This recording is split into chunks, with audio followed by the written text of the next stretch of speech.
بسم اللہ الرحمن الرحیم، اللہم صلی وسلم وبارک علی حبیبنا محمد صلی اللہ علیہ وآلہ وسلم۔ سورۃ المائدہ قرآن کریم کی 5ویں سورت ہے اور یہ سورت بھی مدنی ہے۔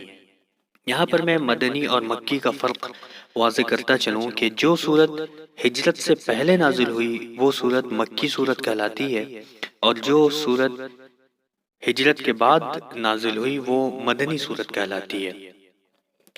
یہ بھی ممکن ہے کہ ہجرت کے بعد وہ سورت مکے میں نازل ہوئی ہو لیکن وہ مدنی کہلائے گی، اس لیے کہ وہ ہجرت کے بعد نازل ہوئی ہے۔ جہاں تک اس سورت کا تعلق ہے تو کیونکہ یہ سورت ہجرت کے بعد نازل ہوئی اور کبھی حالت سفر میں یہ اس کے کچھ آیتیں نازل ہوئیں، یا حج و عمرہ کے ایام میں خاص کر مکہ مکرمہ میں کچھ آیتیں اس سورت کی نازل ہوئیں، ساری ہی مدنی کہلاتی ہیں۔ اس سورت کی فقط ایک آیت جو الیوم اکملت لکم دینکم واتممت علیکم نعمتی ورضیت لکم الاسلام دینا، جو اس سورت کا حصہ ہے، اس کے متعلق یقین سے یہ کہا جا سکتا ہے کہ وہ حجۃ الوداع کے موقع پر میدان عرفات میں نازل ہوئی ہے، 9 ذی الحجہ 10 ہجری کو۔ باقی آیات کی تاریخ نزول کے متعلق کچھ وثوق سے نہیں کہا جا سکتا کہ وہ کب اور کس موقع سے نازل ہوئی، لیکن مختلف روایات میں غور کرنے سے یہ بات سامنے آتی ہے کہ اس سورت کا جو نزول ہوا ہے وہ صلح حدیبیہ کے وقت سے شروع ہوا اور حجۃ الوداع کے موقع پر اس سورت کا اختتام ہوا۔ یہ چند سال اسلامی تاریخ میں بڑی اہمیت رکھتے ہیں۔ مدینہ میں جو مسلمانوں کے تعلق سے خطرات منڈلا رہے تھے وہ بھی آہستہ آہستہ ختم ہو رہے تھے، اور کفار پر یہ حقیقت بالکل واضح ہو چکی تھی کہ اسلام ایک قوت ہے، اس کو اب دبانا آسان کام نہیں ہے۔ اور دوسری طرف یہودیوں کا زور بھی ٹوٹ چکا تھا۔ مدینہ اور اس کے ارد گرد میں ان کی سب بستیاں اور سارے قلعے مسلمانوں کے تصرف میں ایک حد تک آ چکے تھے۔ غرض ہے کہ مظلومیت کی جو ایک طویل داستان چل رہی تھی اب ختم ہو رہی تھی اور ایک نیا سورج طلوع ہو رہا تھا۔ ان بدلے ہوئے حالات میں یہ سورت نازل ہوئی اور اس میں کچھ احکامات اور کچھ ہدایتیں مسلمانوں کو دی گئی۔ اس سورت کا آغاز سب سے پہلے تربیت اخلاق سے کیا گیا، جن کا تعلق جس طرح ایک قوم کی انفرادی زندگی سے ہے وہیں اس کا اجتماعی زندگی سے بھی تعلق ہے۔ اسی طرح ان کا تعلق بین الاقوامی معاملات سے بھی ہے اور بین الاقوامی تعلقات سے بھی۔ سب سے پہلے یہ حکم دیا جا رہا ہے اس صورت میں کہ جو وعدہ کرو اس کو پورا کرو، خواہ یہ وعدہ نجی کاروبار کے متعلق ہو، خواہ اپنے دوستوں سے ہو یا دشمنوں سے ہو، خواہ اپنے رب العالمین اپنے پیدا کے ساتھ ہو، جس سے بھی وعدہ کرو اسے پورا کرو۔ آج کل کی جو ترقی یافتہ قومیں ہیں، یہ بات درست ہے کہ اپنے انفرادی وعدوں کی وہ کسی حد تک پابندی کرتی ہیں، لیکن جو سیاسی زندگی ہے اس میں اپنے وعدے پر پورا نہیں اتر پاتی۔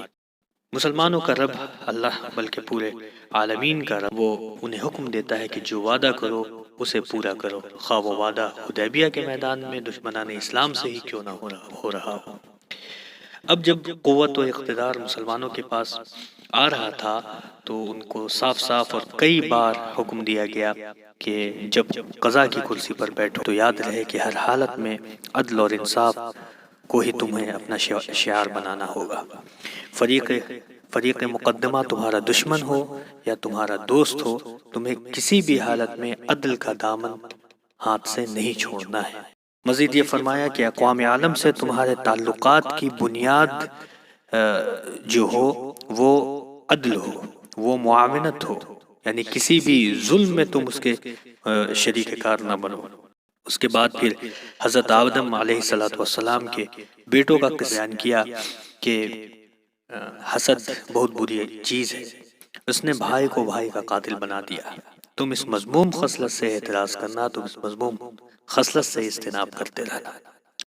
اس کے بعد سورت نے تورات کا ذکر کیا، انجیل کا ذکر کیا اور جو آسمانی کتابیں ہیں اس کا ذکر کیا، اور یہ کہا کہ تورات ہو یا انجیل ہو یا قرآن ہو، یہ کوئی الگ الگ نظریات کے علمبردار نہیں ہے، یہ الگ الگ نظریے کے ترجمان نہیں ہیں، بلکہ یہ تینوں ایک ہی سرچشمے سے نکلے ہیں۔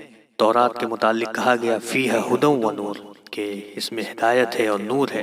انجیل کے متعلق بھی یہی الفاظ فرمائے گئے فیہ ھدی و نور، اور قرآن کے متعلق تو بارہا اس بات کو بیان کیا گیا کہ یہ قرآن تمہارے لیے ہدایت ہے، تمہارے لیے روشنی ہے۔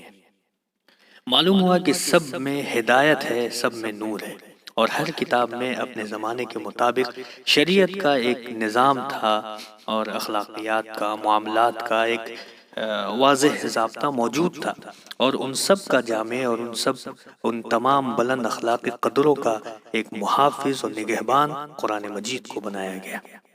اسی طرح قرآن کریم نے اسی صورت میں بہت ساری جزئیات کا ذکر کیا ہے۔